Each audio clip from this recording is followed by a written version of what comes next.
The following portion of Daytime Blue Ridge is sponsored by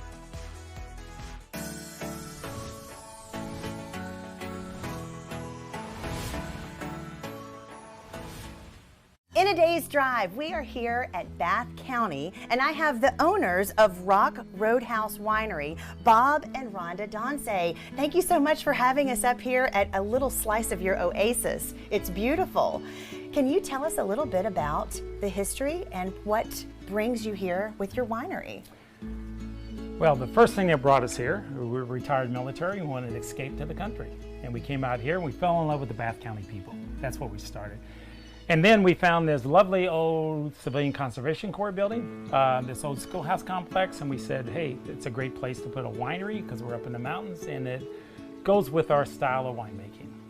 And you are doing something that is practicing the European style. You were telling me something about the mountain behind us that actually protects your grapes. It is. So there's two problems in American wines, particularly in Virginia, that Virginia has worked on, really done a lot. Virginia Tech is our university that supports the wine industry.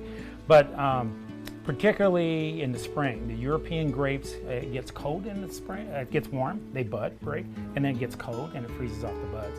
But like Europe, if you put your vines on the top of Coles Mountain at 3,000 feet with more than a 15-degree slope and more than a 500 foot, we actually have 1,500 foot elevation drop, that cold air in the springtime, when you get that cold snap, it will slough off the valley floor. Cold air falls, warm air rises.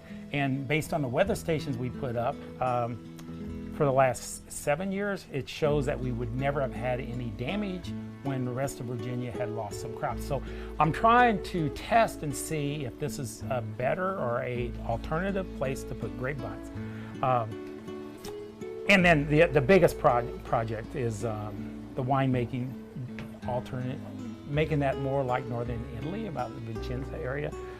So if you ask any winemaker generally around the world, can you ferment wine grapes below 75 degrees? Yeah, barely, but can you ferment them at 55 degrees? And the answer is no, you absolutely can't. It stops fermentation.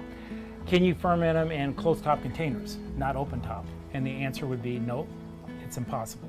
But yet we are doing that. At 54.9 degrees last year, we fermented all our grapes for about 8 weeks in closed-top containers. We have mimicked the old Roman clay pots, unglazed, with a high-tech, breathable egg that it simulates as best we can, or best I can do at the structure of this test, like they do in northern Italy, like they did for 3,000 years.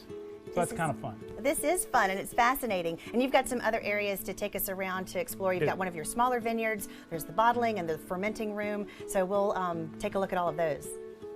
I have Lee here, down here at the test plot at the vineyards. And can you tell us a little bit what we're looking at here, Lee? This would be our Vidal Blanc here on this vineyard. We have 4 different varieties here. At the other vineyard on Coles Mountain, it's about a 15 degree grade, and we have roughly the rest of the remainder of 15 different varieties up there. So when we came in, we met some of your other employees. Could you tell us about the army of help that you have to help maintain these test plots? The chickens. Yes. They help us out with bugs, insects, keeping the grass cleaned up. You don't have to worry so much about ticks.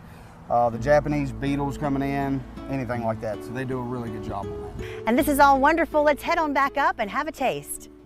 And I have Cheyenne here from Rock Roadhouse Winery to give us a little example of what you can experience when you come up here to Bath County. What do you have for us today? All right, so I have you 3 wines here. I did a white, rosé, and one of our reds.